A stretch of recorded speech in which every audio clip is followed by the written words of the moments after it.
ശ്രീ പരമേശ്വരൻ്റെ നടരാജരൂപ വിഗ്രഹം മിക്കവരും കണ്ടിട്ടുണ്ടാകും. ഇത് ആരാണ് രൂപം നൽകിയത്? അതിൽ മറഞ്ഞുകിടക്കുന്ന രഹസ്യങ്ങൾ എന്തൊക്കെ? ഇതെല്ലാം എന്താണെന്ന് നമുക്ക് ഈ വീഡിയോയിൽ അറിയാം. ഓം നമഃ ശിവായ. നാം ഇപ്പോൾ കാണുന്ന നടരാജ വിഗ്രഹ രൂപം ചോഴന്മാരുടെ സംഭാവനയാണ്.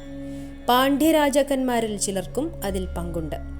ഇപ്പോൾ കാണുന്ന ഈ നടരാജ വിഗ്രഹത്തിലെ പല തത്വങ്ങൾ നോക്കാം.